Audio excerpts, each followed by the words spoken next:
Hi guys, it's Anne here, and this video is my top 10 products for 2018. I went through everything that I bought this year and picked out my 10 favorite items from skincare, only one hair care item, and some makeup items. And what I did was I only went through things that were new to me. So if I repurchased something that was an item that I used in the previous year, I didn't include it in my top 10 for 2018, even though there were a few products that were obviously repurchases because I like them. I wanted this to be new to me in 2018. So to be honest, I don't think any of these products, well, maybe two are actually new in 2018, but all of these products are new to me in 2018. So I will stop blathering on and we'll get started. I do have 3 products that are honorable mentions. They didn't quite make the cut for various reasons. The first product on the honorable mention list is the Tweezerman tweezers that I just bought in November, so I haven't used them for long enough to say that, they're amazing, but I am quite surprised at how much I do like them. I'm so used to my eyelash curler pinching my eyelashes, and this doesn't pinch at all, and I was like, is it actually doing anything? But it is. I mean, it has taken a bit of effort to figure out the right way to use it to make sure I get all my lashes like over on this side, because it's very easy to just like get this part of the lashes because it's so round. But anyway, do really like that. Another honorable mention is the Hourglass Ambient Edit. You can see my camera, volume 4. I did an entire video on this. You can see it's already well loved and well used. I like this palette. The only reason why, again, it's not in the top 10 is my expectations for this are pretty high, and it met my expectations, and while I do love it, it didn't sort of wow me or catch me off guard. Like, it met my expectations in terms of products that I like to use. So it wasn't, and some of the products in here, like the dim light, it wasn't new to me. So that's why it wasn't in the top 10. Another product that's fairly new to me that's in the honorable mentions is this Maybelline, what do they call it, Super Stay Matte Ink. And this is in the shade Lover. Now, again, I think I bought this in November, so I haven't used it for very long, but I liked it enough that I bought a second shade, and I shouldn't have bought a second shade. I didn't watch Lauren May Beauty's video until after, and she was talking about if you really love a product, you really don't need to buy it in another shade, and this was one of those products that the problem was I bought it in a shade that's pretty dark, and I just know myself that I don't wear a lot of dark lips very often, so that was kind of dumb. But anyway, just do a quick little swatch of this. So that's what Lover looks like. I really like this formula. I know it's not everyone's cup of tea, but I've tried this one, and I've tried the L'Oreal Infallible, and I don't like that formula at all, but I do like this formula. It's very thin. It isn't 100% transfer proof. It doesn't wear like all day long, but I find it does wear through meals, and it wears off fairly nice. So it's not flaky, it's not chunky. It wears off like smoothly. So anyway, haven't had it long enough to say that it's like a huge favorite, but I do really like it. Okay, now into the top 10 of 2018, and we'll go into skincare first. The first item is the Dr. Dennis Gross Alpha Beta Universal Daily Peel. I should mention these are not in any order at all. They're just top 10.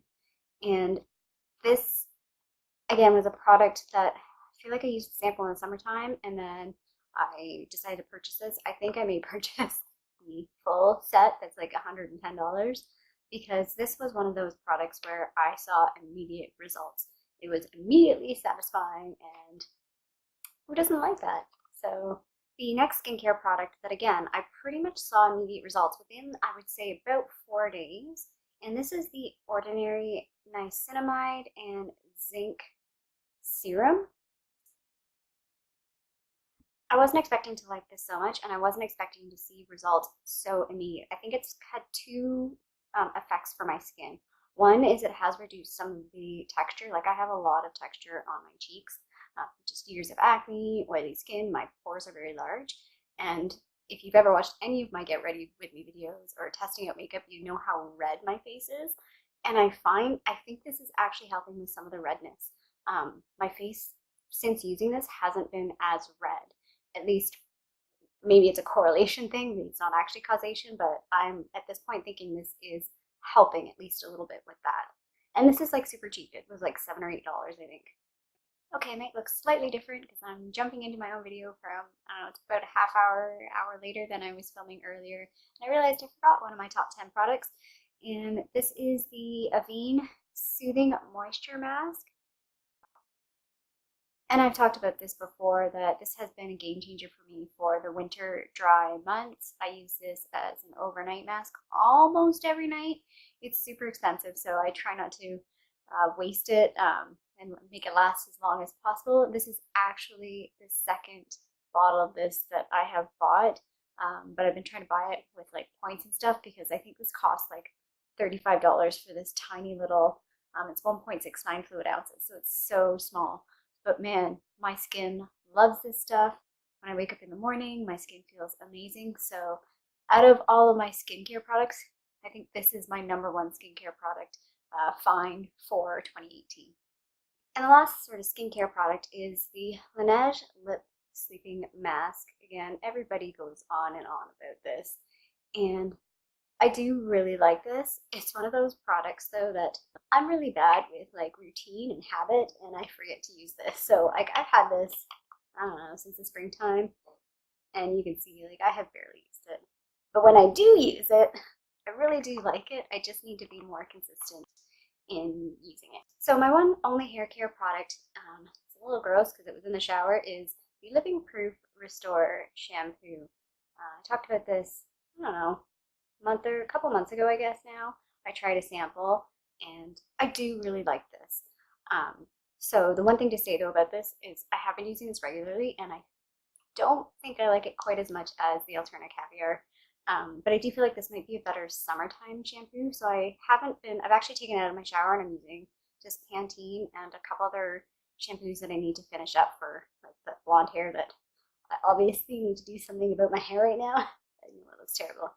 So, but I do really like this. I think, and I've seen other people say that they really don't like this, like it's left like a film on their hair. I don't get that. I actually find my hair is very light actually when I use this. So I don't know. I really like it. Would I buy it again? I'm not 100% sure. I want to hang on to this though until the summertime because I think I might prefer it more in the summertime, if that makes any sense.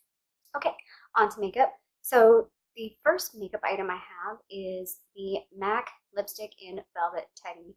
Yes, I'm way behind on this. This has been out for like eons. I just have this little mini guy here, but I noticed that I love this so much, I had to force myself to not wear it, to wear other lip products, and for me that's a rarity. Like with lip products, I really like to have a lot of variety and try all the different kinds. Kind of saw the failure of my lip project pan. I can't use one thing consistently, but this is one lipstick that I probably could use consistently, and I had to like stop using it because I was wearing it in almost every video, and I was like, this is getting a little boring. I'm actually purposely not wearing it today because of that whole reason of I just need to not wear it every single day. I do really like it though. It's one of those, it's not everybody's cup of tea, but I don't know, maybe it's the 90s teenager in me, but that like nudie brown color is just stuff that I love, the nudie brown colors.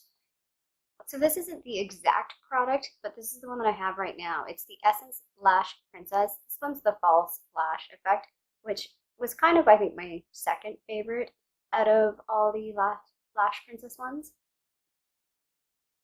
So I did a whole video on this, and then I did a whole video on the other mascaras. I think there were 6 of them.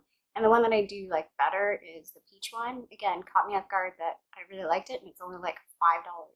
So yeah, I think from my video and from my results of this is it's really up to personal preference. I mean, there's a couple that I really don't like. Like the one that I really didn't like is the purple one with like the fibers, and I know other people really like that one. I don't know, I think it's just the fiber thing that freaks me out. So anyway, really liked this mascara. This year though, or going into 2019, I want to try other mascaras. I'm kind of on this like, should just like try a whole bunch of mascaras because I use the same ones over and over again. Like I've used the Maybelline Great Lash Mascara for over 20 years. That's how old I am. That's ridiculous. Maybe I should try something new. So when I was building this list, I did have some things in mind that I knew was going to go on it. And this product was not one of those products. But when I was looking through the list, I was like, oh yeah, like I use that pretty much every time I want to do liquid liner, and I really like it. And it's the NYX Epic Ink Liner. And again, I know not everybody likes this, but I think one of the issues is if you use it really close to your inner corner and if your eyes water, this runs apparently. And some people find too that if you have like sort of wrinkles in your eyelid, sometimes like I think it bleeds, but I haven't had that issue. I think I bought this in the springtime and it is still going strong. I used it today actually. So, I mean, there it is right there. Like it is still super black. It is still going strong. Granted, I don't use this every day. I probably use it maybe twice a week. But yeah, this was like I didn't think about this until I was going through the list, and I'm like, heck yeah, I really do like this. And for the price, again, like I think this is $10 or $12. So definitely worth the money. Definitely worth the price for at least trying. If you're looking for a liquid liner and you want to try it, it's worth trying. So I did an entire video on these, comparing them to the Stila Shimmer shadows. These are the Essence Metal Shock eyeshadows. I only have two of them. I have this one, which is, I have no idea where the shades are. 1 Second to Mars, and then this one, there we go. This one in the shade Stars and Stories. Let's do some swatches. So there's the two shades right there. You can see how shiny they are when I move my hand like that.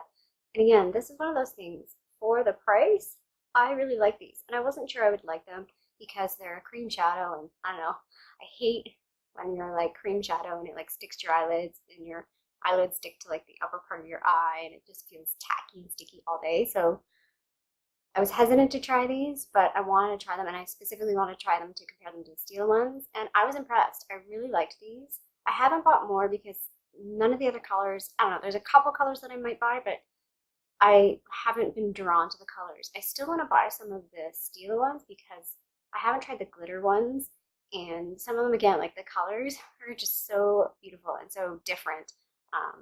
But yeah, those were, again, caught me off guard in terms of how affordable they are. I think these are like $5.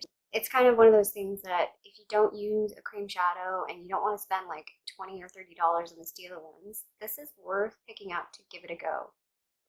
And the very last items on my top 10 list, I had a hard time deciding exactly which ones to pick. I kind of just wanted to put them all in there, but I decided to pick on two shadows. And these are the indie brands. I just did a video on it. I think my thumbnail is not very attractive because nobody looks at that video, but I am really impressed with these and I've really enjoyed playing with them. Unfortunately, I haven't played with them very much because of circumstances, but the two that I did pick was I'm going to mispronounce this because it's Fyrianne. I hope that's the right word. And this is in the shade, let me just swatch it. This is in the shade, I want to say Nijiro. It's Nijiro. I'm assuming the J is like an H. And the second shade, the second eyeshadow is Clionadh, and I know I'm saying that right because they have a phonetic spelling on their Instagram, which I think very much. And it's in the shade Toadstool, so this is what Toadstool looks like. And I'm afraid in my video, Toadstool gets sort of like a bad rap. It looks a little rough because it's one of those, it gets very creamy to the point where like a fluffy brush doesn't do it any justice. But I love wearing this as like a one and done shadow. So Nijiro's on the top. It's a little hard to see because it's very close to my skin tone, but I love wearing this with like a neutral eye look, and I just add a pop of this on the inner corner. And then the bottom shade is Toadstool, and you can see Toadstool is one of those, like, it's got a brown, reddish brown base with like a green shift to it. Again, it's like a one and done shadow that looks so pretty on the eye, and I just apply it with fingers. It's a great shadow. So that's it. That's my top 10 for 2018. I had quite a wide variety of products, but I found some really great products that I love using, and I'm excited for 2019 and what new and interesting things I find next year. I hope you like this video and you have a great day. I'll see you sometime soon.